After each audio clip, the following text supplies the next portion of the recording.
Breaker Crunchers, the boys are back in town. It's another episode of Couch Crunchers. It's Saturday night in Phoenix, Arizona. Welcome. Tonight with me, I got Tyler and Sam. How are you guys doing? It's your boy. It's your boy. It's your boy, season 2. If you didn't get all the silly dad references, we were talking about The Boys season 2 tonight. Not dad references, dad jokes is what I should have said. They're kind of dad jokey. It's your boy season 2. So we're talking about the first 4 episodes of The Boys tonight because there's not much else going on, right? Talked about Tenet, talked about Bill and Ted. The movie season has been kind of slow. This is a show that all of us have been excited about, so we welcome the opportunity to talk about it. But first, I want to ask you guys, are you guys watching anything currently that you kind of want to give the shout out to? Well, we haven't heard from Tyler in a long time. Yeah, let's let Tyler. This bro's got to be telling us about all his undercover operations for the CIA. He's been working since we saw him last. Right. I have not had much time to watch anything, unfortunately. I've been kind of rewatching Psych because I do that periodically because I love that show. Please, Tyler, tell me that Stuber was on the menu. Stuber was not on the menu. No! I need to. Even if it was, he's not going to admit it. Even if it was, we've given him so much crap that is just that is not to be discussed anymore for Tyler. Tyler's just going to say. Anytime we ask, Tyler's going to be like, "That was the worst movie I ever saw," and secretly he has a shrine built in his closet. Tyler, look in my eye. Who hurt you? Dave Bautista and Kamal Nanjiani. Who hurt you? Who hurt you? Hugging an Uber. Okay, so first off, show me on this puppet where the bad man touched you. I was just about to say how I need to go buy that movie because I do not have that purchased. But I think you can stream the other thing that I have seen recently that does have Dave Bautista in it is the new Dune trailer. Oh, that looks really good. That looks really good. So, I'm not much into those kind of super sci-fi movies is kind of what I call them. Like the what's another good, the Wrath of the Titans and those kind of movies like that. I don't know how to say them, but they have like a similar feel almost. Like it might just be that they're in the desert and I'm looking at it. Dune is super sci-fi. I would put it in a super sci-fi category. But even I saw it and I'm like, yeah, I'm into this, man. I could watch this for sure. Yeah, I have my reservations about it, but the cast looks fantastic and it looks beautiful. Like it is definitely going to be a very visually appealing movie for sure. All right, here's my question for you though, Tyler. Is it going to be better or worse than John Carter of Mars? You know, I actually like John Carter. I know, me too. But I really like John Carter. It totally tanked. Completely different movie, though. Like, so do you think that has more to do with the fact that the source material wasn't that well known, or it's Taylor Kitsch? Because Taylor Kitsch seems to get a rough break. He was personally involved in the 3 biggest blockbuster failures of, I want to say 2008, 2007. So that was John Carter, Wolverine Origins, Wolverine, Battleship. That's the other one. I didn't even watch that one. Yeah. But see, I love Taylor Kitsch. A lot of people skipped that one. I love Taylor Kitsch. I'm a big Friday Night Lights fan, and Taylor Kitsch just, I don't know. American Assassin was really good too, with him in it. Are you sure he's in that one? Yeah, he's the bad guy. Oh, okay. Yeah. The main guy is the kid from Maze Runner. From Teen Wolf. Dylan O'Brien. But yeah. Tyler, I derailed you, my friend. Dune, tell me why you're excited about this movie. Oh, the Dune just has, like I said, they've got a phenomenal cast. So, and I want to read a little bit of this cast to you because they did a really good job. So, Paul Atreides is the main character. What? What'd you say? Oh, I'm just reading a little bit of this cast to you because there's just an awesome cast. Well, I know Timothy Chalamet, right? He's the main one, right? He's the Timothy- main one. Toilet paper. Which, yeah, he what? What? Go ahead. What did you say about toilet paper? Charmin toilet paper. Timothy Charmin bidet. So Rebecca Ferguson is going to be Paul Atreides' mom, which I think is going to So be. she's Mission Impossible, right? Yes, Yeah. yeah, she is an awesome actress. I think she's going to do really well there. Jason Momoa's in it. Josh Brolin, Dave Bautista, Oscar Isaac, Stellan Skarsgård. So many big names that I think they put them in the right places from, because I was a big fan of the older Dune movie. So I really like who they put there. And so, yeah, I mean, it looks really good. Zendaya is also in it. I like Zendaya, but I'm not sure I really like her for that part. Well, we'll have to see. Yeah, I mean, I have some concerns about it just because I want them to try and stick to the story as much as possible. I'm a little bit worried about it being just kind of more showy than really being about the plot. So Denis Villeneuve is the director. Are you concerned that he's not going to make it a 6-hour long movie? I have no idea. I don't know anything about that person. Well, he did Blade Runner 2049. He did Arrival, right? And we just watched the movie that he directed. He did Sicario, and then we The Prisoners too, right? Prisoners, yep. Oh, okay. Now, I have not watched Blade Runner 2049, but I haven't either.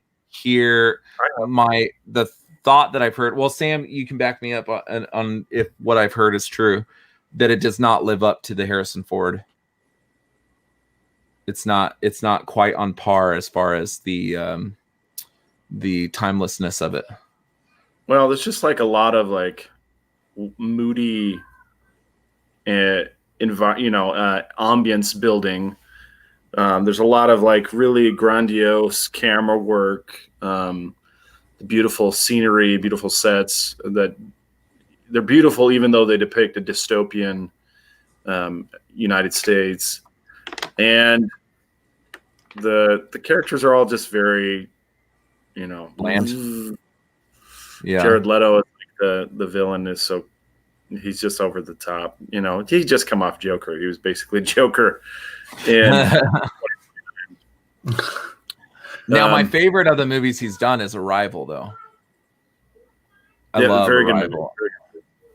Yeah, but he does go for those big, long panning shots that kind of show the beautifulness of the scenery and stuff like that, doesn't he? That's kind of his style, I would say. Yeah, because Arrival kind of does the wide pan shots too a lot of the time, and I'm thinking Sicario does that as well, if I'm not mistaken. Yeah, Sicario was super intense. There was a lot of super intense scenes in Sicario. Yeah. If they did Dune really well, then I wouldn't have any problems with it being 3 hours. Like, because honestly, like with the story that they have, like it could easily be a 3-hour movie. So is this a complete reboot? Yeah. It's like okay, so it's not a new story like in this universe or anything like that. It's a complete reboot. Well, and even the first movie was made from a book. Right. So, I mean, it's the normal Hollywood thing where the first movie is, I think they did a really good job from what people, I haven't personally read the book, but like people who told me they did a really good job of staying to the story with the first movie. But there's some variance because that's what Hollywood does. But if they can stick close to that story, the one that I know from the original movie, like it was really, really well done. So, but they got to do a little bit to make it worthwhile, right? A little bit. They got to change some things, I think. The effects can be much better than the first movie. Right. They can do special effects like crazy. I mean, the sandworm thing was incredible. Yeah, I'm not. That's one of the things I'm not so sure about, though. Like, it looks cool. Did they do it better than Tremors? Yes. Forget about Tremors. What about Beetlejuice? Right?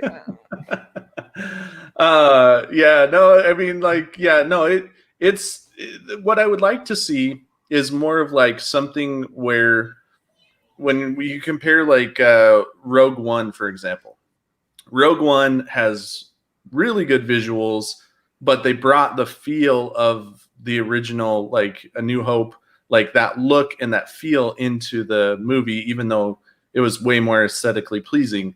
I would like them to do something like that instead of going to like, like Episode 1 Star Wars, where everything looks like sleek and shiny and all that kind of stuff, and made everything just look way different.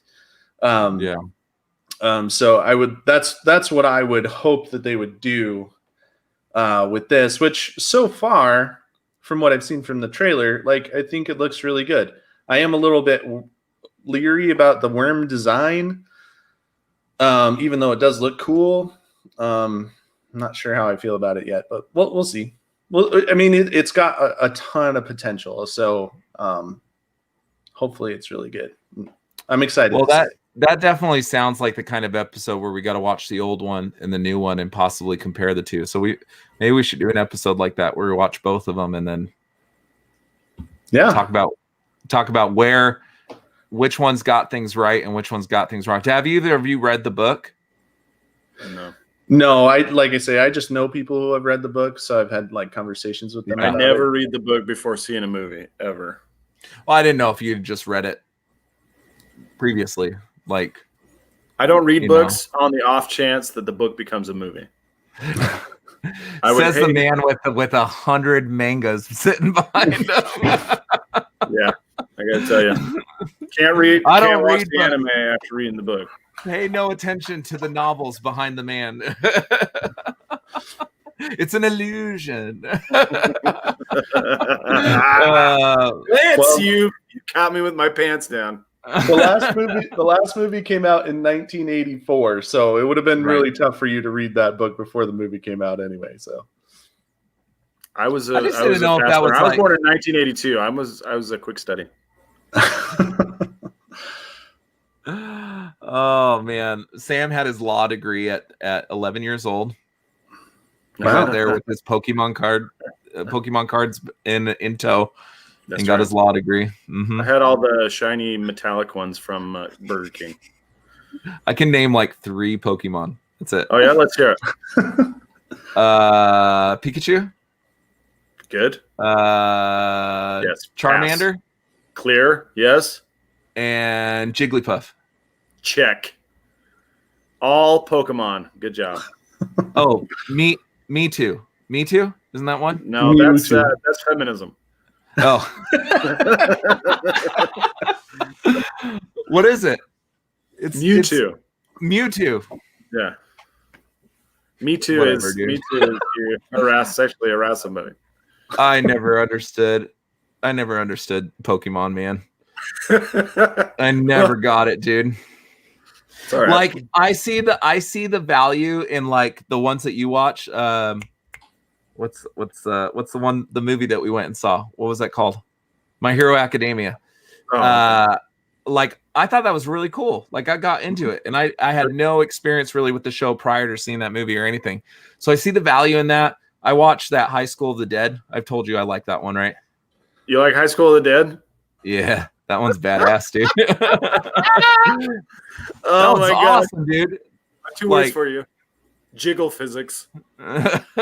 Okay, I could have done without all the gratuitous bouncing of the chestal regions, but it could have had some value without that in it. Oh man, I got to. I'm like, how are they not knocking themselves out when they go to kick some zombie? Like, oh my gosh. But I like that one, and there's other ones that I've seen, the Full Metal Alchemist and stuff. They just have really like good stories and everything like that. But Pokemon, dude, I never understood. I don't get it. Oh, it's just so the Pokemon video game came out first, and they wanted to create an anime that captured the feel of the video game, and that they could also then tie in other card games and other merchandise that they could continue to create a very productive enterprise. So it's all about. I have no doubt that what they did was genius, dude. I wish I would have thought of it. Like, but I just don't get the phenomenon behind it, you know? All right. You never know what's going to be big, man. I mean, you got one of the most popular video games ever is about two Italian guys who go through pipes and jump on turtles and stuff. Like, I mean, you never know what's going to make it. Oh, I mean, there's actually, I was going to tell you guys, there's a documentary on Netflix called Video Game High School, I think it's called. It's all about like Video Game High School is not a documentary. High Score. Is it High Score? It's on Netflix. High Score, High Score is a documentary. Okay, yeah, High Score. I think it's done by the same guys that did the movies that made us and the toys that made us and stuff like that. They do this High Score thing, and they have an episode on the creation of Mario and the creation of Sonic the Hedgehog. Like, they do little episodes about different things. And me being a huge retro game fan of Sega in particular, I didn't even know half the stuff that went into creating characters and stuff. Like, how little the video game industry was and how it skyrocketed into the multi-billion-dollar behemoth that it is now is just amazing. Sure. Tyler, you would like that documentary, I think, man. Oh, we do an episode on RPG. Lance, I just sent you a link to a GIF it's a clip from High School of the Dead. Oh no. Yeah, where was that? You sent it to me on Facebook. It's on the Messenger. Let's see what you sent me here. Oh my gosh.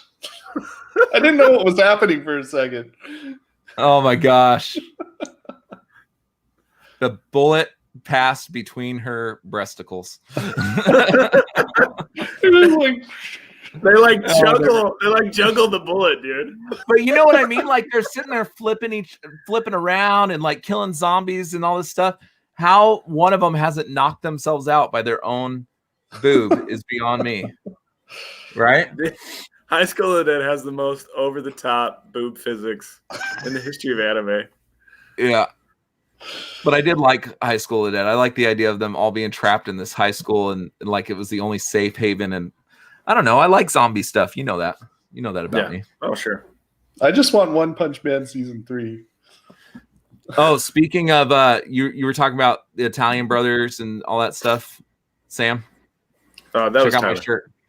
Tyler. I was looking at Tyler and I said Sam. Supernatural Bros. Oh man. Based on the Mario 3. So this shirt is actually nice. purposeful. The shirt is purposeful. You know why? So Jensen Ackles is going to be in The Boys season 3. Yeah, He plays Dean Winchester. He's going to be Soulja Boy.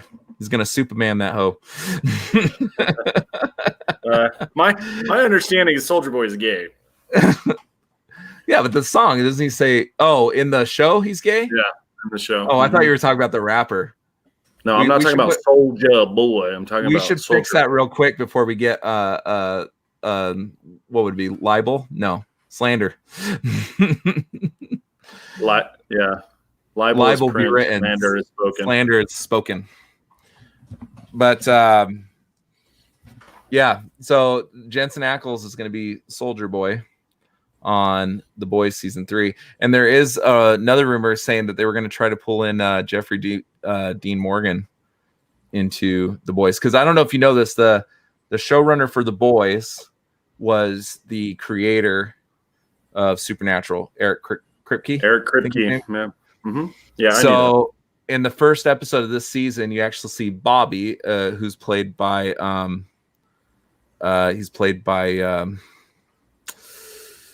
gosh dang it, it's the same name as one of the producers on the show, and I'm not remembering it right now.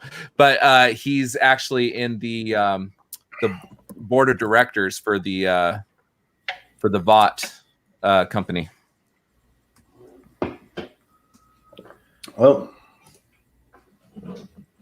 Let me Yeah. see. What's I know his who name? you're talking about. You're talking about Jim Beaver, who plays Bobby Singer in Supernatural. Jim Beaver. Bobby Singer is the name of the producer. I'm sorry. Bobby Singer is the name of the producer. Obviously, the actor is not named after the producer of Supernatural. But yes, so you'll be seeing a lot of little Supernatural Cameos. Easter eggs, cameos and stuff like that, because Eric Kripke has said he's gonna fill it with all that stuff. Now that these guys have no job, 7 episodes, they're not gonna have a job anymore. So they're all gonna be free to do. Supernatural ends in 7 episodes. oh, Yeah, starting October 12th or something like that. I don't remember. Did you not know that, Tyler? I knew it was coming to its finale. I just wasn't connecting what you were saying. Yeah. So all these Yeah. guys are going to be free to do whatever. Tyler's got a big backlog of shows to watch. He's still working on 2012 episodes of Psych. My wife started rewatching Chuck. Chuck is Yeah. the best. Yeah. Love Chuck. I kind of put those two together, like Psych and Chuck, like they feel like similar kind of humor a little bit, I would say. Like Yeah, they seem kind of similar. yeah. They also were around the same time too. And another thing about Chuck is that Chuck and Morgan every Halloween dress up as a sandworm from Dune. So, It all ties together. yeah. It's full circle, guys. It's full circle. All right. Well, so you guys watched the latest episode that hit on The Boys on Friday, right? Yeah. I did. Yeah. There was some pretty. So this episode seemed to follow. Well, let's start with episode 1 first. What did we think of the season premiere of The Boys? So it didn't really like knock me out, honestly. The Boys was very shocking in its first season, and episode 1 seemed like it was just about getting the gang back together. I mean, you had almost the entire episode without Billy Butcher, played by Carl Urban, Mm-hmm. who we last saw laying face down in the grass at the feet of Homelander, who had just found Butcher's wife and Who was supposedly dead. who was supposed to be dead, Mhm. and Homelander and Butcher's wife's son, who was created through an extramarital intercourse. Who Homelander nor Butcher knew existed. Right. They both found out at that moment that this little boy existed.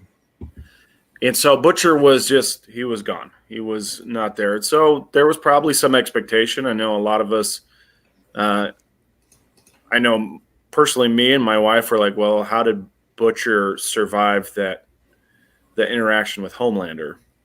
And for all intents and purposes, he may have been dead if you weren't already aware that Carl Urban was coming back. And so the question remained, how did he get out? And they didn't answer that in the first episode. In fact, you just barely saw Billy Butcher come back in at the end of the first episode.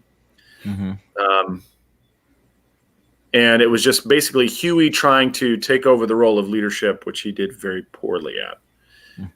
So it was just kind of spinning its wheels, I think. The story-wise, they're just showing that the characters were kind of lost without everybody working together. So it also introduced the new character, Stormfront, who is kind of a double agent, I'd say.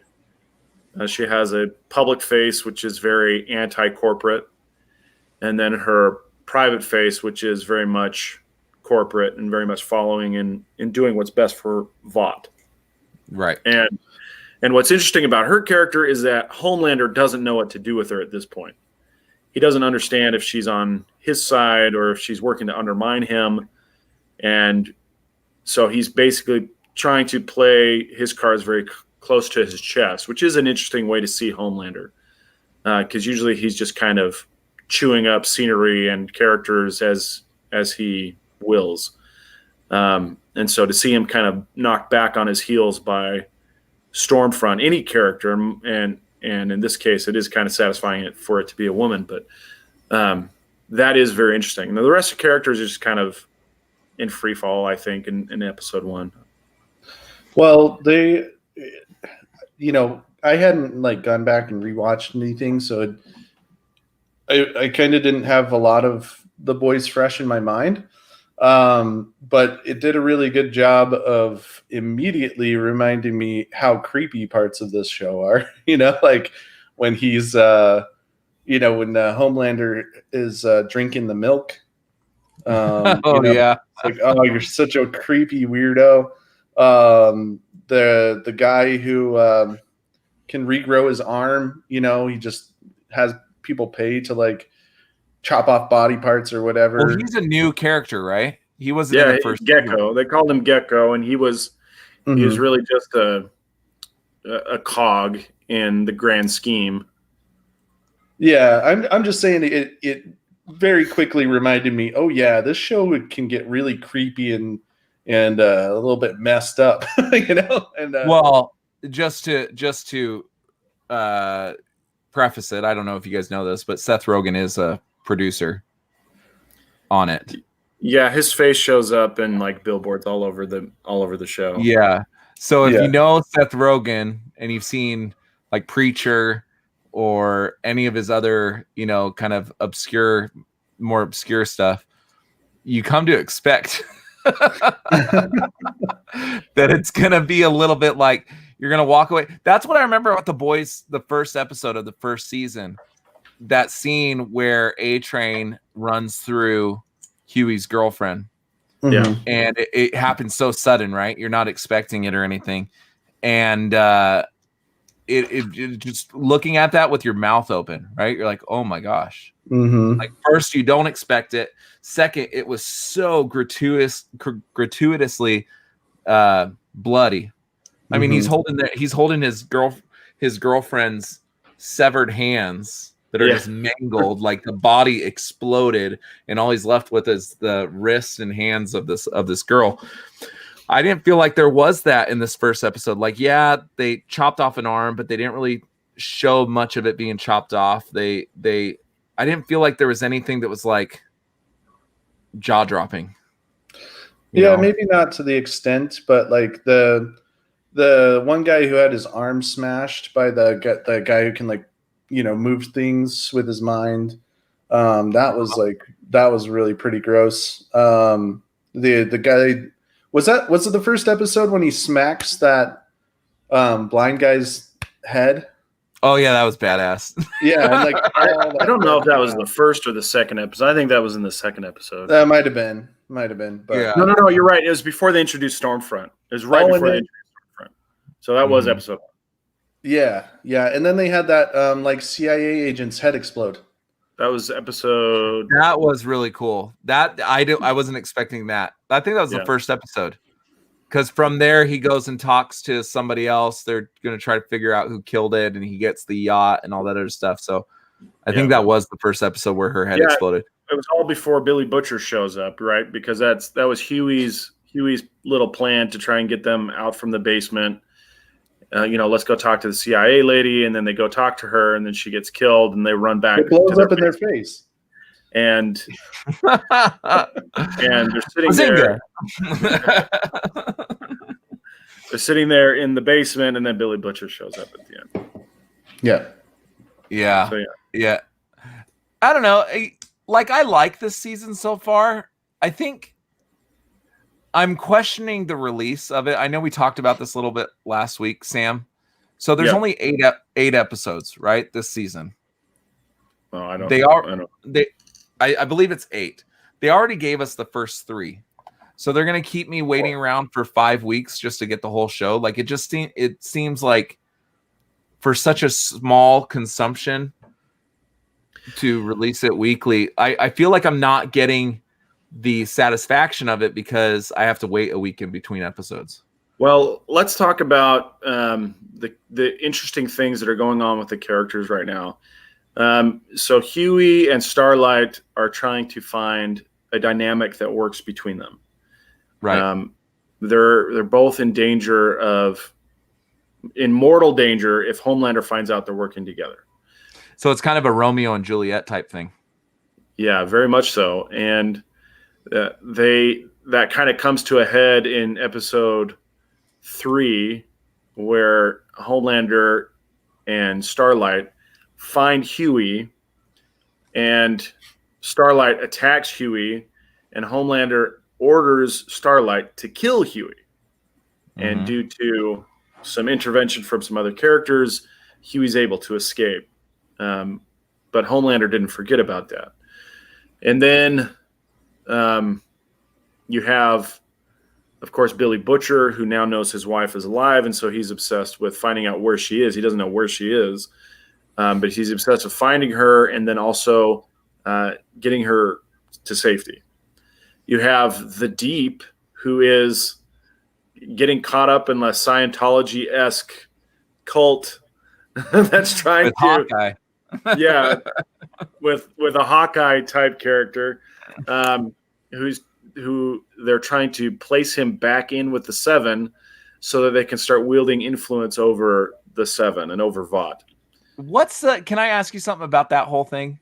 Sure. What's the obsession with Fresca? Is that explained? Like, does this cult have Not something yet. about Fresca? Not Is yet. it like, is it a pun on drinking the Kool-Aid? You got to drink the Fresca.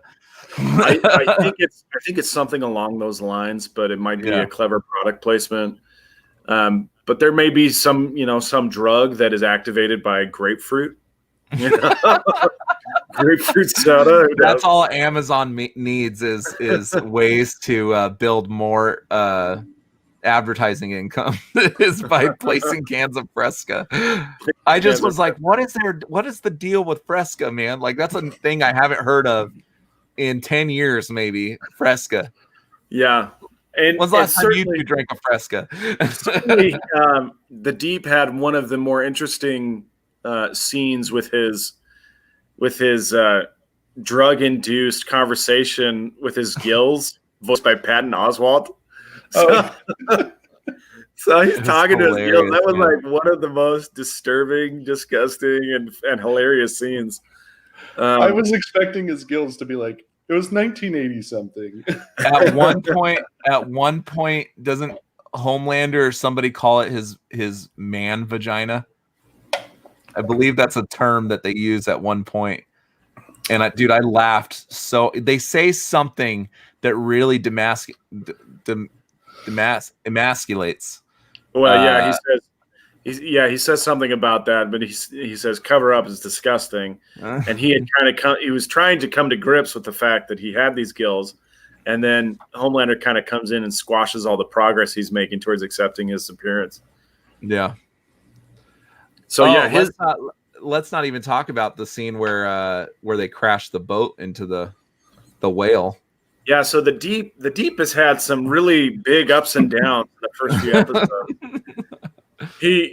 He finally gets a chance to shine because the Billy Butcher gang are at sea. And so he calls in like a beluga whale or a big whale or something to help him catch the bad guys. And they just crash their speedboat through the freaking whale as it gets beached. And so they have this whole scene filmed from the inside of the whale. It's just... And all the body parts are still throbbing in there. That's typical Seth Rogen. Like when I saw that, I was like, oh yeah, Seth Rogen's hands are all over this. But dude, it cracked me up so hard when they crashed into that whale. And the Deep can do nothing right. Like his face as he's watching this boat crash into his sea creature friend, and he's just like, oh no.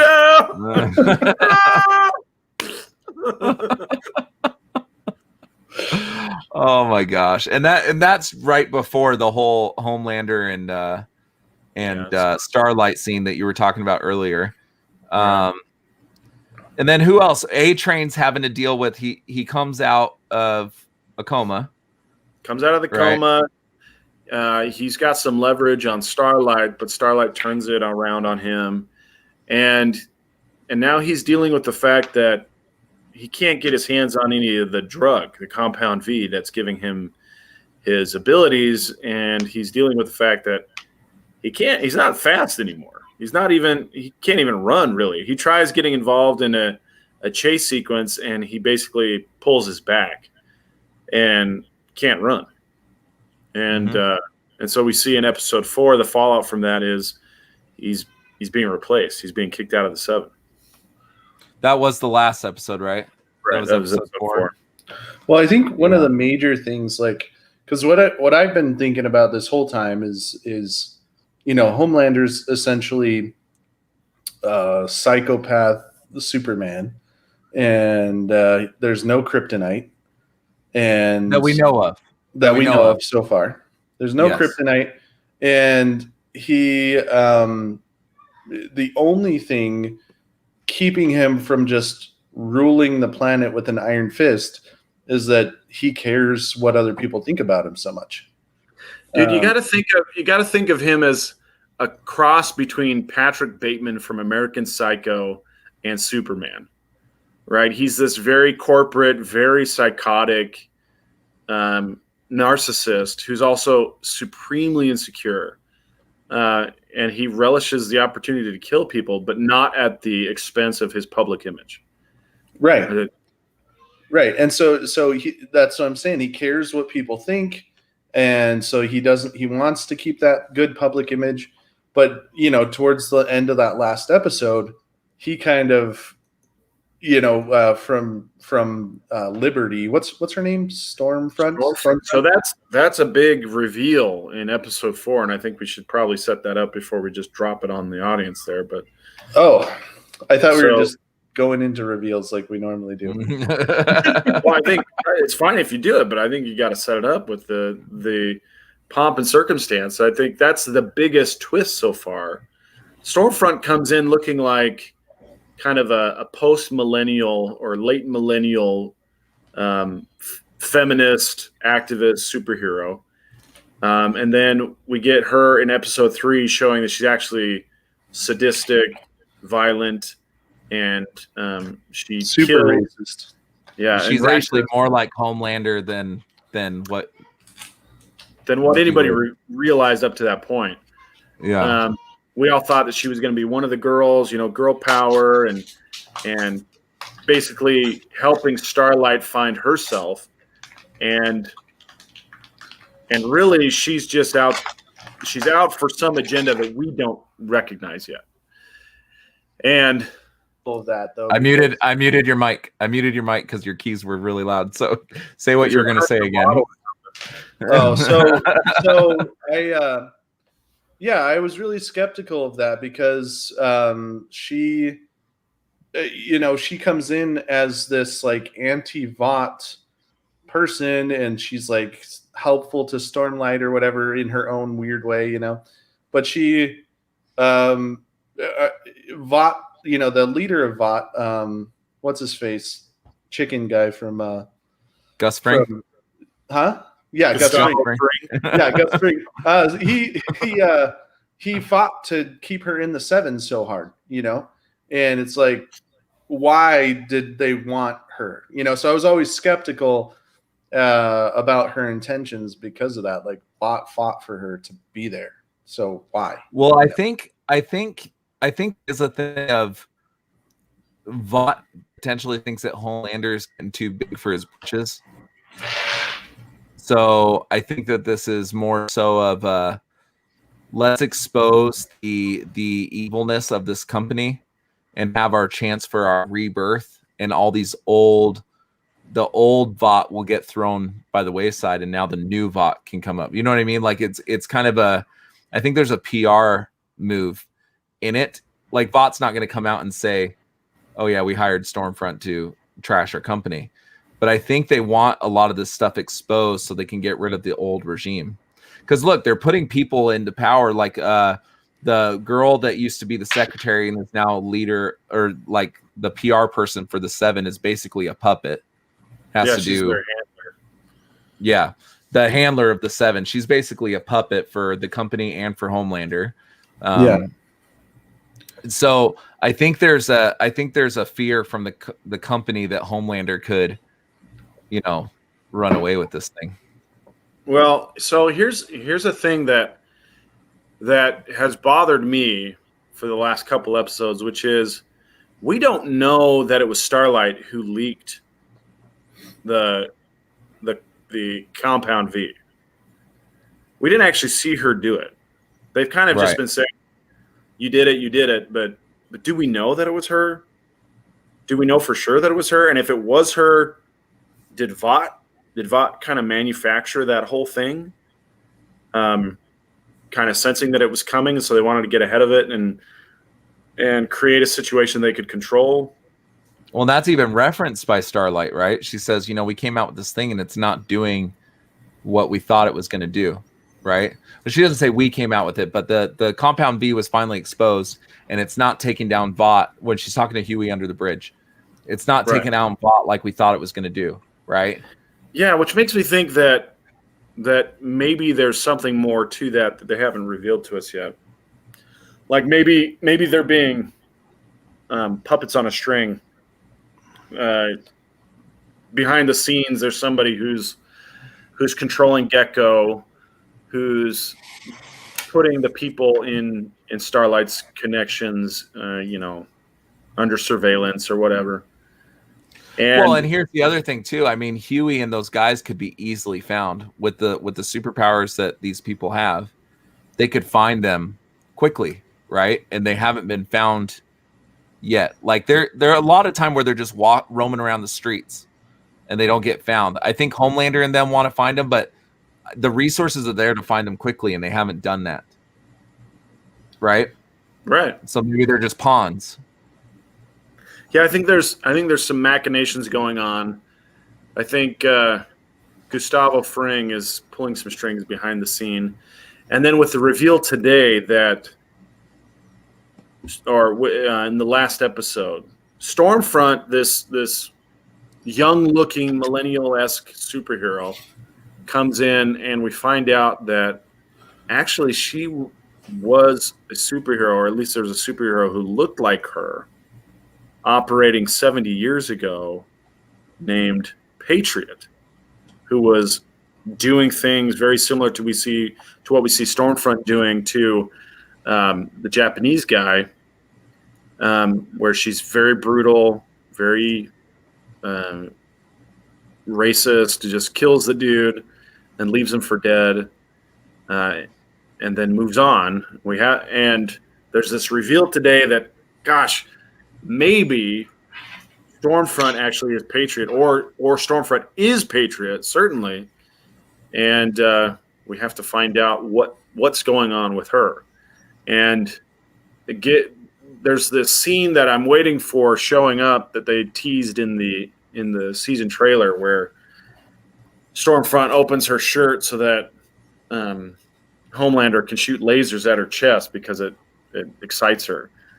And I thought that was going to happen in episode 4, but I don't think we're to that point yet. But it certainly is going to be coming. So there's another twist there. There's a lot more information to be found. I think there's still a lot of questions that need to be found. And I felt like episode 4 was by far the most interesting so far. And The Deep has this kind of comedic storyline that I think is going to come in big in the back half of the season and give us a big payoff, because we don't know anything about this church that's trying to manipulate the Seven. We don't know anything about Gustavo Fring that's trying to wrangle in all of the supers. We don't really know anything about Stormfront. So there's a lot of forces out there that still are coalescing, and I think the Seven and the boys are going to get caught in the middle. Yeah.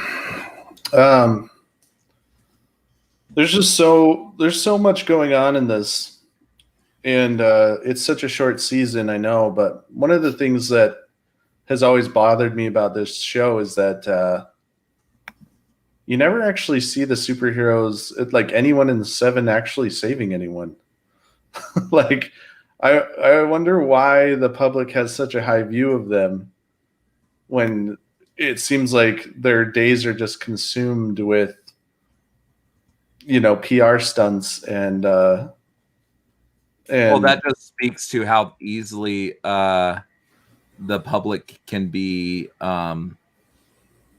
blind to fancy PR. You know what I'm saying? Like, it happens often. I mean, we see these companies that do really vile things come out smelling like roses because a lot of the public is easily persuaded, into a lie. I mean, I think that's what it is. I think, we have companies here that are running sweatshops in China and things like that, and but they're seen as these prolific companies because of fancy PR moves. yeah, Right? it's true. I mean, at the same time, you have people though that like try and say that about those companies and try and come out about it, whereas the show is about the boys who are against the superheroes and but it seems like it just seems like in the show that they're the only ones. Everybody else loves the superheroes. They don't really show anybody else thinking that the Seven are not doing anything in any at all. So I don't know. I Well, think it does kind of say it. I mean, Kamiko's brother is part of some sort of rebellion, right? What do they call that, Sam? Do you remember the name of it? No, I don't recall. But you know what I'm talking about, right? Like he's yeah. part of some big group. So I think there's other factions doing their own stuff. I just think the boys. Well, you also have this group of people who have been affected personally, and they've been bought off, or their silence has been bought, and they have to be silenced, with non-disclosure agreements and threats of violence. And so the boys' purpose is to go out and collect these people and collect enough evidence to try and expose what Vought has been up to, so that they can get public support swayed against them, or at least dig up some kind of smoking gun that they can use to their advantage. And it's a really tough exercise. So, yeah, there's a lot of different moving parts, and it seems like the PR at Vought has been extra strong for the last however many years Vought has been working. It seems like Compound V has been something they've been working on for a long, long time, since World War II, it seems. So at least 70, 80 years that they've been working on it. And that's a lot of PR that they've established. And I think you're going to find that taking that down overnight is going to take a pretty big effort, pretty big smoking gun. There's a lot of public opinion in their favor right now, and even the exposure of Compound V wasn't enough to undo all that goodwill overnight. Yeah, absolutely. So what do you see, Sam, as the next step for the boys? What do you think their next move is going to be? So one of the things that they talked about was Billy Butcher won't come back. Whether he wins or loses, he won't come back because he'll have his wife, and so he has no more reason to fight. And we just saw at the end of episode 4 that Billy Butcher can't have his wife because she doesn't trust him. She now is between her husband and her son, and she's going to choose her son. And so Billy Butcher's purpose to fight is basically saying, leave me alone. I don't want you coming after my son. I choose him over you. And so he's going to be, so. Yeah. And he's going to be either really angry about that or really despondent about that. And we have yet to see how that's going to affect him. And And then Huey Lewis in the News, they're going to be out there Huey's trying to get back with Starlight. He's trying to make a world where he and Starlight can be together. And he's really struggling with that. But that's really his goal, is he wants a world where he and Starlight can make a go of it without the two of them being killed. All while listening to Billy Joel on repeat. Yeah, Billy Joel, or Starlight. I mean, she's on every station, crying out loud. Well, and the only way he can make that happen is if he makes Homelander go away. Yeah, and the only way Homelander goes away is if he's killed or Vought is destroyed, or both. Even if Vought's destroyed, I don't think Homelander goes away. I think they're going to have to kill Homelander. And with season 3 coming around, I don't know that that's going to happen anytime soon. The only way that I see right now that they could fight Homelander is if Homelander's son steps up and starts fighting him, you know?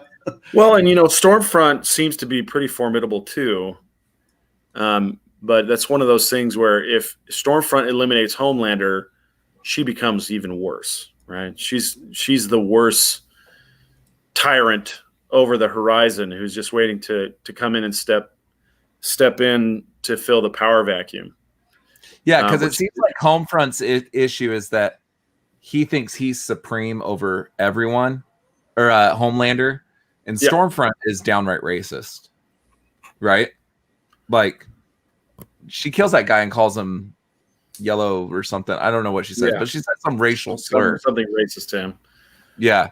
But Homelander is all about his own self preservation, right? So it's like, what can I do to make me bigger? What can I do? But Stormfront seems to have a racial motive behind it. Well, if she's as old as they're making her out to be in episode 4, like those just might be old time ingrained prejudices. And she talked about having to reinvent herself in episode 4 as well. And like, I get that. I get where they're going with that character. She seems to be a pretty interesting mystery right now, and really looking forward to see what they do with Stormfront. She's really there's a lot of possibilities that she brings to the table. The seven are trying to find their soul. They don't know who they are right now. Homelander doesn't have any control. Black Noir he's just like a dog with a bone. He's the man. He doesn't function unless he has a mission. Maeve is trying to keep Homelander out of her personal life. A-Train is just trying to keep his life together. I mean, they are in shambles, really. So the 7 have all different goals. They're all over the place. The boys right now, there's a lot of different interests kind of swirling around right now. None of them have kind of coalesced around anything particular. But I think you're going to see that in episode 5. You're going to see something tragic and dark, terrible happen in episode 5. That's just usually the way these things play out. And then things will start to coalesce towards the final act. And, well, I think A-Train too is going to probably be on a revenge path with Homelander too. So I think he might become somewhat of an ally to the boys, simply because he's going to feel reduced to nothing because Homelander's kicking him out, you know.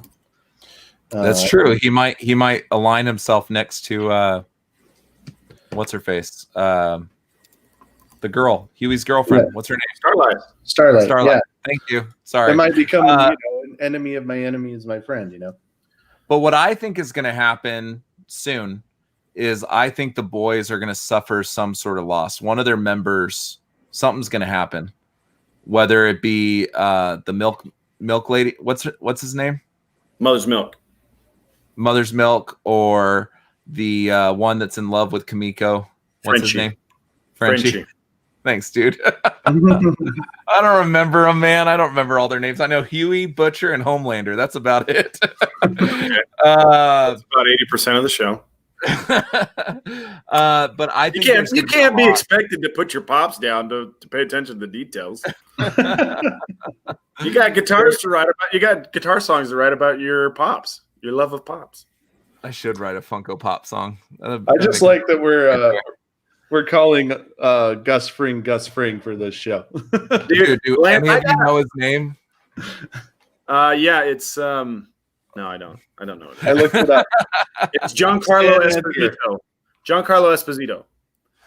Yeah, that's the actor. I'm talking about the actor's name in The Boys. Stan Edgar is his The name. Boys? No, I don't know in The Boys. Stan Unger? Stan Edgar. Oh, Lance, I challenge you to do a cover of We Didn't Start the Fire using only the names of the Funko Pops in your collection. Oh, gosh. Oh, my gosh. I don't think that's going to be an accepted. And here's the prize. If you get that done this week, I will buy you a case, all your own, of any Wild Bills of your choice. Dude, I still got to go pick up the grape crap from Yeah, Tyler is desperate for some grape soda, man. Look at him. I am. You said grape, and my ears perked up. Guys, I'm sorry. I'm a horrible friend, man. That's what's on the line, man. They came out with this new flavor called butterscotch, and it's very good. So, is it essentially like a butterbeer? No, it's a lot like cream soda, but it's got some hidden surprises in there. But it doesn't taste like butterscotch candy or butterbeer or anything like that. Gotcha.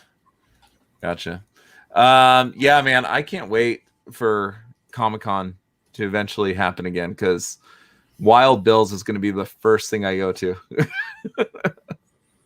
Yeah, that's a good fill up then.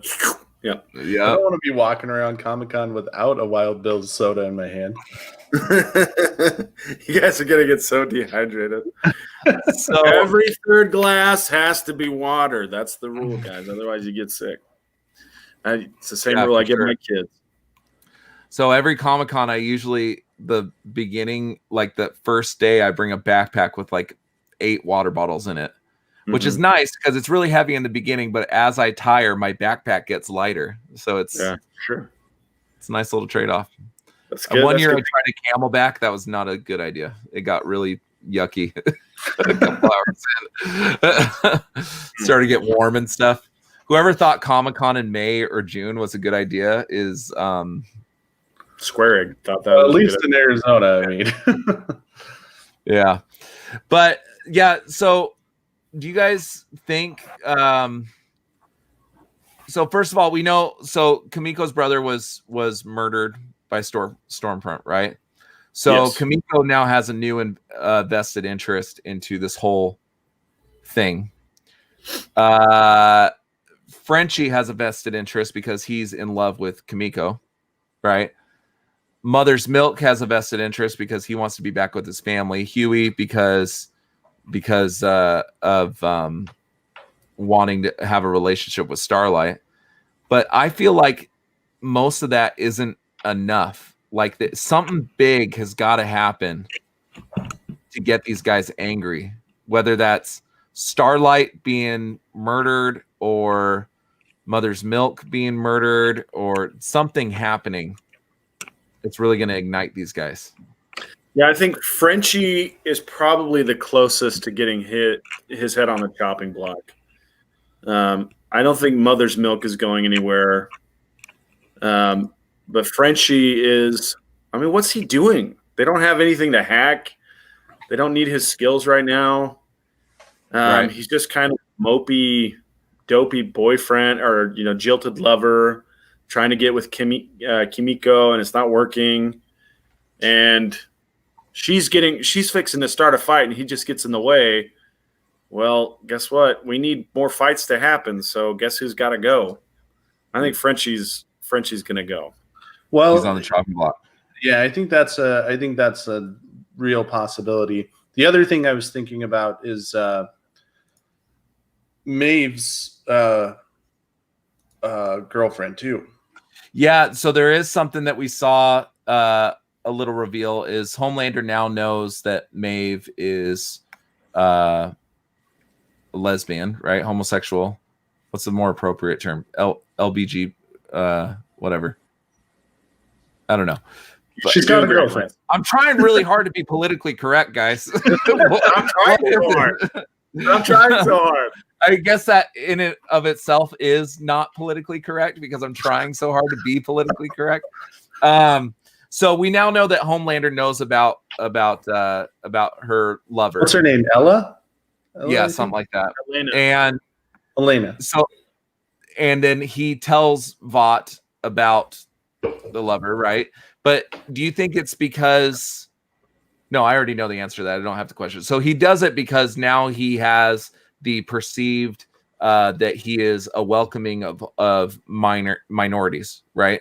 Because somebody in the 7 is lesbian, right? But do you think that he would murder her to potentially get Maeve to jump closer to his side, or murder her in a way that makes it look like he's not the one that murdered her? Yeah, so that is fraught with peril. That's a plan fraught with peril because she already expects that Elena is going to die. She already expects it. And when Homelander revealed everything on the air, she was very afraid. And the first thing she said was, "What did you do to Elena?" And he's like, "I haven't done anything to Elena." And so if anything happens to Elena, you can bet that Homelander is going to take the blame. And that's a bad play for Homelander. It's not a bad play for someone like Stormfront or the folks at Vought to do, because Homelander will take the blame. So if somebody figures that out and takes out Elena, then that would put a wedge between Maeve and Homelander. But I don't see that as something Homelander is going to do. Right now, Homelander's biggest fish to fry is Stormfront.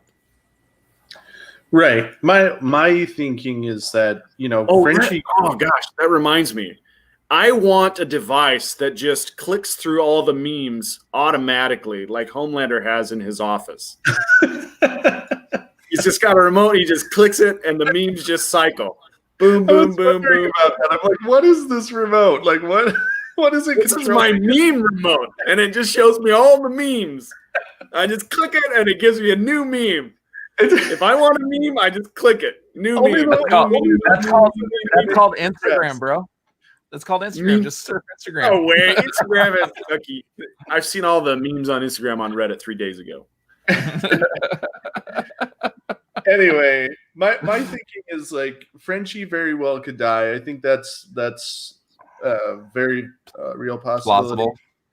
And then, but if they kill Elena, then as well, then they have basically, they've got A-Train, they've got Starlight, and they've got Maeve, who all want to take out Homelander at that point.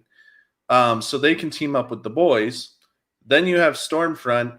Then you have Homelander. You've got like these 3, groups all kind of in this chaotic fight, which I think is a very from just how chaotic this show has been.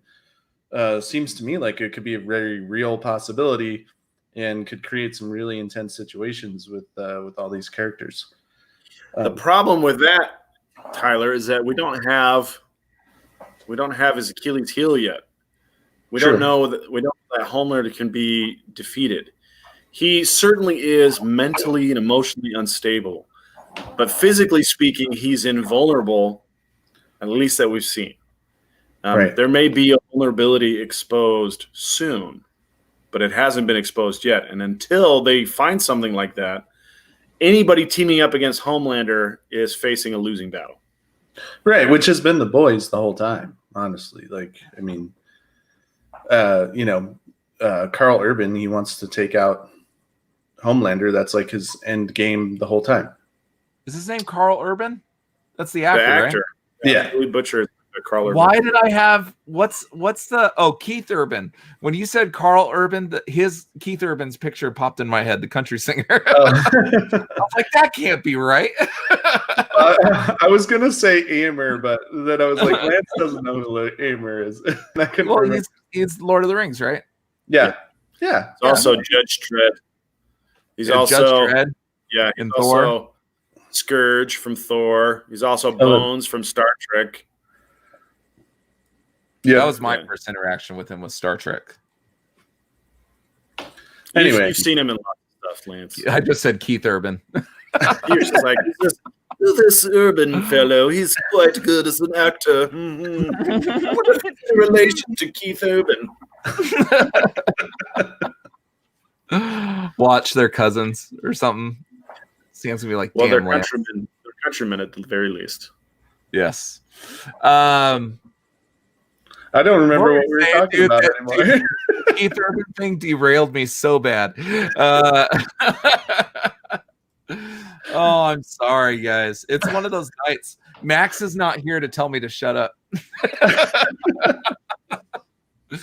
Max is like, well, hold on a second. I didn't talk about, something. Oh, I know what I was saying. So yeah. I mean, that's been Carl Urban's fight this whole time. It's been a losing battle because they don't have any way of killing Homelander.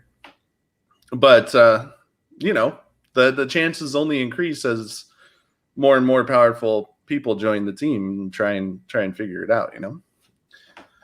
So yeah, I don't know. Homelander's he's kind of impervious still. Yeah, I'm sure that Vought has something. They're not going to create Compound V without a contingency plan. I'm sure there's something. That's what I was thinking too, and because of how in his face, Gus Fring gets in Homelander's face basically, and is like totally not scared of him. And I was like, they have a box of adamantium bullets sitting off to the side. Some kind of ace up the sleeve. What is something, because I'm just trying to think like Seth Rogen here, and I think that's impossible to do, but I'm going to try my hardest, okay? What is something that's like Kryptonite, but even more ridiculous? Something like he's... yeah, breast milk weakens him. No, like he's allergic to like green dildos or something. That's Seth Rogen. That's something he would do. I think if there's going to be a weakness, it's going to be something related to something we've already seen. Could be. Yeah. I wish one of you had read the comic book because I bet you there's stuff in the comics. Well, let's just Google the comics right now and see. No, I don't want no spoilers. Yeah, I think it's better that we don't know because then we can. It says his weakness is insecurities. That'll work. Let's make him insecure, and that will kill him. Oh man! But insecurities. It says it real bold too, like it was giving me like this major truth bomb. Like, oh, that's hilarious. But it's so far it's good. I really hate waiting for the episodes because I feel like when I'm able to consume it without having to wait that week, this is why I like film better because I get it all. But without having to wait that week, then I'm able to have a more built not reaction, but I'm able to digest it all together and have a true reflection of what the show is and everything like that. So far, I feel like I don't like it as much as season 1, but season 1 was given to us all at once. I don't know if you guys remember that, but season 1 was given to us all at once. I felt like there was more shocking moments. Although when Stormfront breaks that guy's hands on the building, that is pretty gross, dude. Yeah. That so far has been the most like oh moment that like I've seen in the show is when his wrists just essentially explode. Yeah. But I don't know. Do you guys feel that it's so far as good as season 1, or do you guys feel like you like it better? Start with Tyler. Sorry, was Sam about to say something? No, go When I ahead. said Tyler. Sorry, I usually talk to you. I talk too much anyway. Go ahead. No, I honestly like I would put it on par with season 1 for myself, just because, like we've been talking about, there are a lot of intricacies that make the show compelling and make you want to find out what's happening next episode. Mm-hmm. So there's a lot of, I think they do a really good job of making me anticipate what's happening next and stay intrigued in the story. So that was the same thing how I felt with season 1. I think that it's pretty on par for me. And I think they've done a really good job with continuing the characters' development in season 2. Like Starlight, for example, her character, how she's progressed since episode 1, has been a major change for her. So I like it a lot. I think I would put it about the same. Sam? So watching dark, violent shows like this reminds me of my annual Hot Ones challenge, where I order all the sauces from a Hot Ones season, and then I run all the people at my New Year's Eve party through a Hot Ones episode, essentially. And we take turns eating these hot sauces. And the first time I went through the intensely painful, spicy hot sauces, all I could sense was the spice, the heat. I couldn't grasp the nuance. I couldn't grasp the flavor profile, because all I could focus on was the heat. And now that I've been through it many times, now, even though the heat is very high, I can still see, these are fruity flavors, these are garlicky flavors, these are very savory flavors, and I can appreciate the sauce in spite of the heat, or maybe in addition to the heat. And I feel like with a dark show like The Boys, it's kind of like that. The first season, all you're getting is like the shock and awe of the graphic violence, sex, and language. And it's very dark. There's some comedic moments, but they're kind of overshadowed by the darkness. But now that we've been through a season of The Boys, now I've got a more experienced palette for it, and I can say that I really like the story buildup of season 2.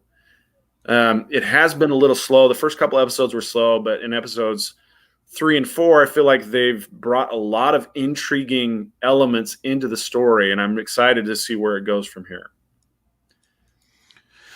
I feel so. I agree with you on some point, Sam, but I still feel a little bit less enthusiastic about this season. Like, and that might just be because I had a lot of anticipation for it when it was announced and when it was coming out, because there hasn't been a lot coming out anyways. When the original season came out, it was such a surprise of how good it actually was. You know what I mean? Because I was a Preacher fan, and then Preacher I kind of dropped off with, because I didn't care for the later seasons as much. They're the last season, so I think I watched 2 episodes and gave up on it. But The Boys was so not eye-opening, but shocking that first season, and I haven't felt that this season. And it may just be that they're either not living up to my expectations, or I'm desensitized to the shock that was delivered the first season, and now I'm wanting more. I don't know what it is. I felt that briefly with that whole fight scene through the apartment with Kimiko's brother, Kimiko and Stormfront. But I haven't really had that shock moment yet that's like, oh, this is amazing television, right? This is This is pushing the envelope, pushing the boundaries, because that's season 1 did that. So I'm hoping that it picks up. It might just be that I hate the weekly episode release schedule so much that it's ruining it for me. I don't know. No, I see what I get what you're saying, and I'm not trying to say that I like season 2 better than season 1. That's not what I was saying. Okay. I'm saying the newness of that kind of genre I've kind of grown accustomed to it thanks to season 1, and now season 2, I'm past the stylistic parts and into the story elements. And the other thing is that because they're dragging out the release schedule, it gives you time to digest the things rather than season 1, which I basically watched over 2 nights. It was kind of like wham, bam, bam, bam. And in my memory, all I'm hitting is like the really impactful moments, like A-Train liquefying the girl on the street, Homelander being just absolutely terrifying, the invisible guy, translucent, getting exploded, the whole scene at the Christian camp, and then of course Homelander melting out Elizabeth Shue's face. Right, those are kind of the scenes that really stick out. Everything in between, all the interstitial stuff, is basically people talking in boardrooms or in basements about those scenes and about those things that happen. And it's not really anything that kind of stands out. And maybe over the longer period of time, you're able to focus in on the moments in those interstitial spaces a little bit more, like the moment with where Mother's Milk and Huey and Starlight go to visit the old lady and talk to her about liberty. That's something that's going to stick out more now, thanks to the fact that you don't have episode on top of episode on top of episode to watch through in one weekend.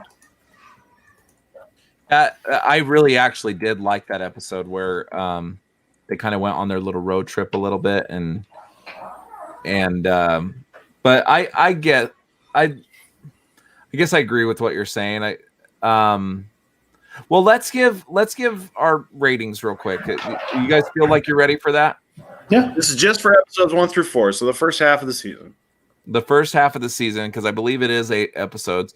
Tyler, you've been gone a while. Let's start with you, my friend. Okay. So I really like The Boys, but I kind of have a love-hate relationship with it because some of those scenes that we've talked about are kind of like cringy for me. Like when Squeamish? A little bit squeamish in them. Yeah, I'm a little bit more squeamish maybe than you guys are. And like never knowing what Homelander is going to do and how creepy he is. And like, I never know if he's going to warm up to Maeve or kill her or, which makes the show intense. But for me, it makes my stomach a little squeamish, I guess.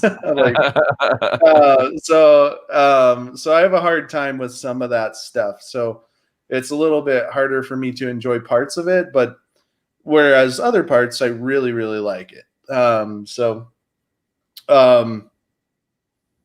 I'd probably at this point give it a 3.5. Sam, what about you, my friend? Yeah, so I'm not sure if I remember what I rated season 1, but I feel like Homelander was a terrific villain in season 1 because he was just kind of dark and brooding force of nature, and you never knew when he was going to pop off. And in season 2, I feel like he's barely holding it together, and the only reason he's not popping off is because he's scared to pop off. And so his villain status is kind of falling in my eyes, and Stormfront is starting to rise. And so we're seeing kind of a power shift in the season. And I find that interesting, but the first half of the season has been a little bit lost because of it. And we haven't seen Stormfront take the reins quickly. Instead, we've seen Homelander kind of lose the reins very slowly.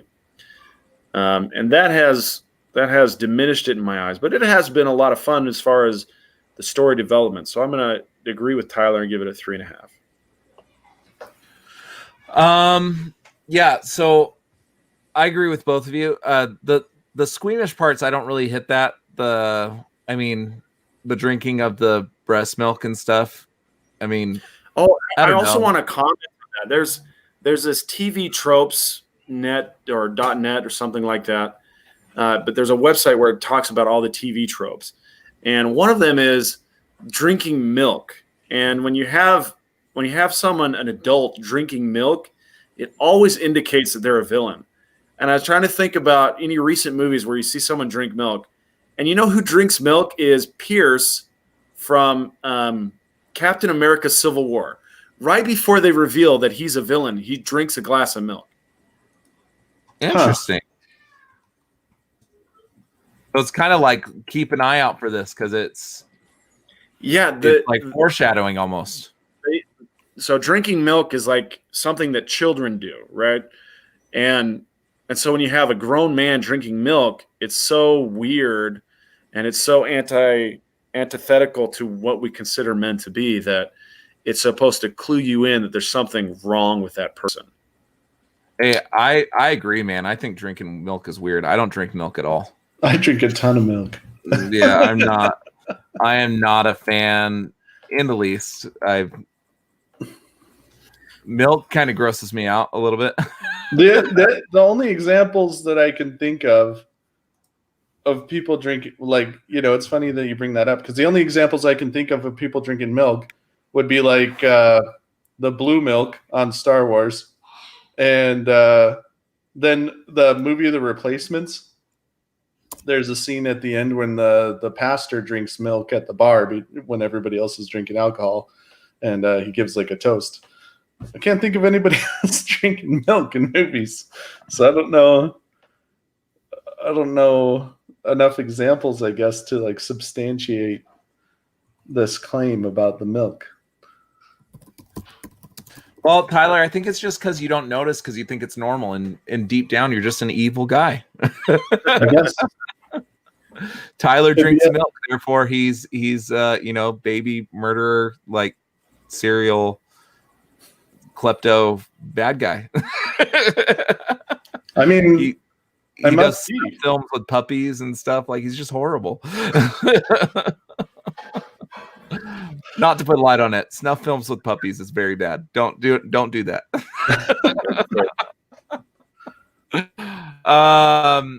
But yeah, so I think I would probably give it a 3 out of 5 right now because there has been a few things that I'm like, oh, that's cool, But I agree with Sam. I think Homelander is much less formidable this season than I think he was last season.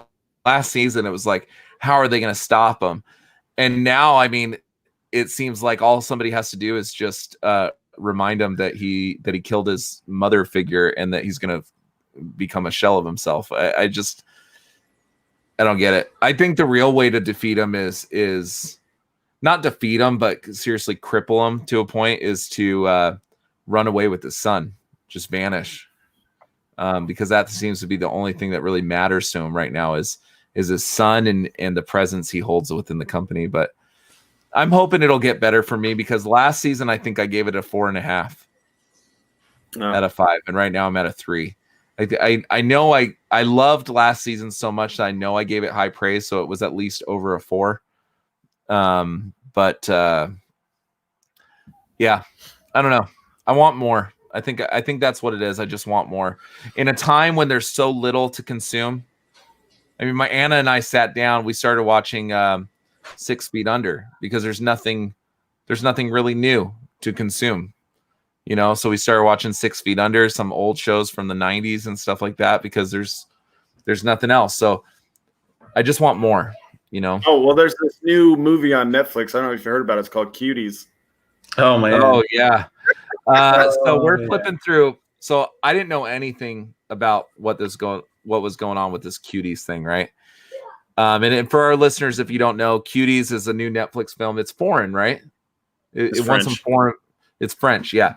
It won a film festival, foreign film festival. Did it win Sundance? Oh, it won some other things too. I didn't know it won Sundance. That's interesting. But it basically over sexualizes like 11-year-old girls, right? Is from what I understand. I don't know. And so I flipped through, and when I saw it, the picture on the box makes it look kind of like a horror movie. I didn't realize it was about children, right? So I was like, Anna, what's this movie? It's like top 10 or whatever on Netflix. Are you scared of little girls? Is that what you're trying to say? No, the box, the art of Netflix doesn't make it look like what the movie is about. Oh. Yeah. So when I saw it, I was intrigued, but I hadn't seen the trailer yet. I didn't even watch the trailer. She wouldn't let me. But Anna was like disgusted. My wife is Anna, by the way, for people that know. She was disgusted that I even entertained the fact of watching this movie. That you even hovered over the movie. Yeah, to see what it was about, because we're sitting here finding stuff and no. But if you guys are looking for something, I just realized I didn't really talk much about what I had been watching, but 6 Feet Under so far has been really good. It's a HBO show. It's on HBO Max. And the other one I just finished was Dark. Now, I watched all 3 seasons. The 3rd season is wild, dude. It starts getting really off the rails to the point where I'm like, I don't know if I'm interested in this anymore. Yeah, in the last episode, they were like, look, we're not getting renewed for a season 4, so we just got to wrap this up. But the dialogue got really cheesy too. So, I mean, it's good because you find out the whole tie and everything like that. Like, you get closure, I think, for most of the story. It gets really bogged down in mumbo jumbo is the problem. Yeah, but the dialogue seemed really uninspired in the last season. But the first 2 seasons I really enjoyed. I really liked the first season specifically, I really enjoyed. The 2nd season was okay. The 3rd season is just a necessity to tie up the whole story. Yeah. But Dark is worth watching. I'm happy I watched it. It's okay. Yeah.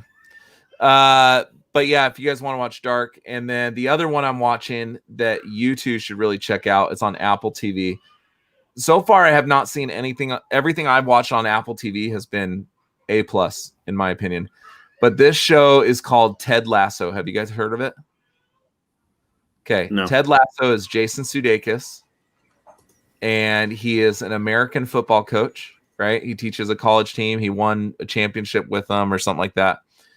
He gets hired by a soccer team, a football team in England somewhere. I forget, Rochester or something like that. I don't remember exactly where it is, to coach this soccer team because the new owner secretly wants her soccer team to fail.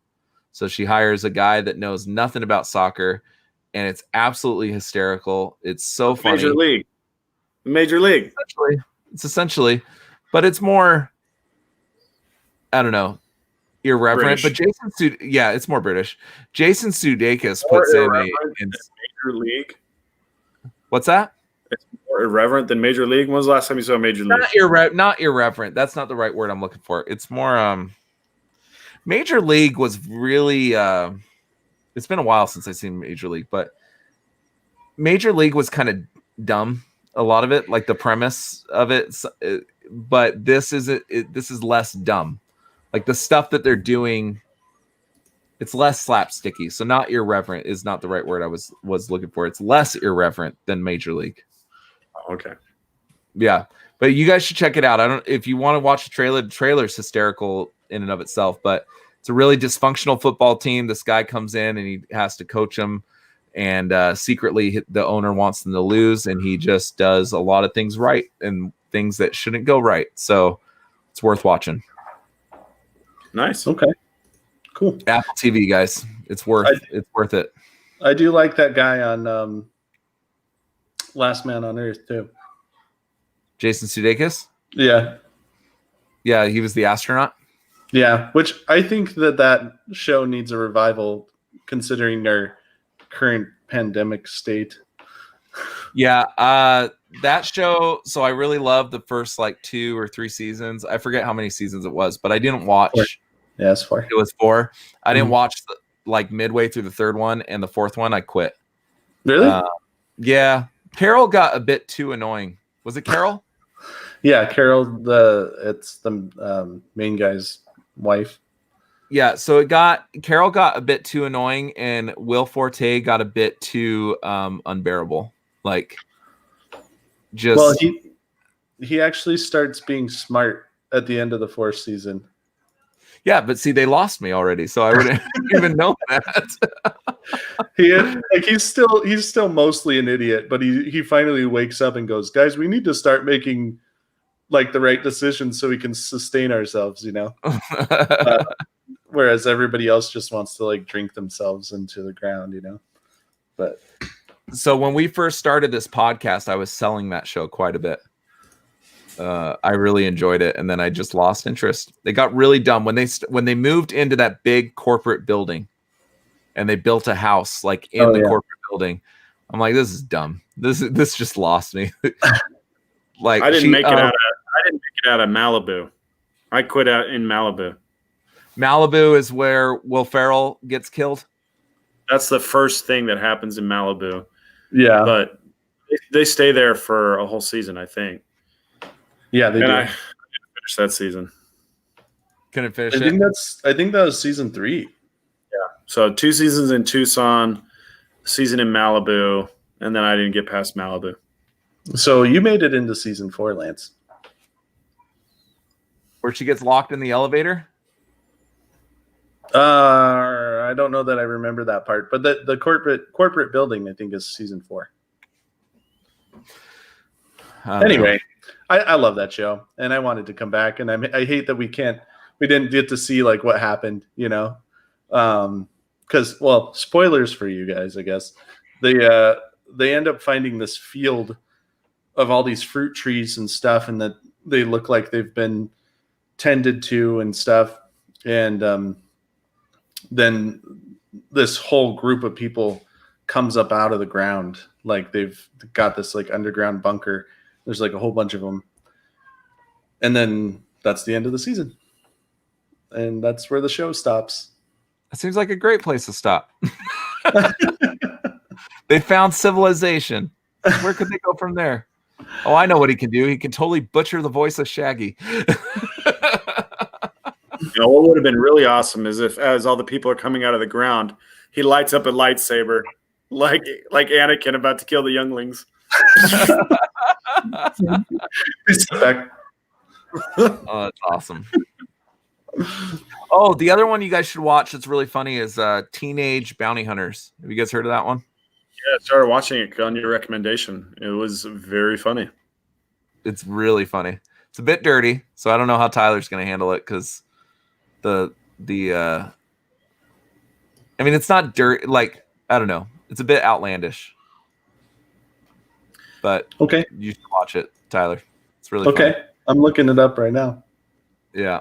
So I'll check it out. well, is there anything else you guys want to depart with, or not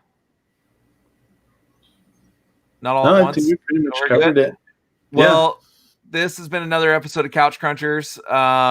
Check us out here every Saturday night at 7. Excuse me, and 7 p.m. Saturday nights. We are live from Phoenix, Arizona, and yeah. Until next time. Oh, check us out on Facebook and Instagram. And until next time, keep on geeking on, guys.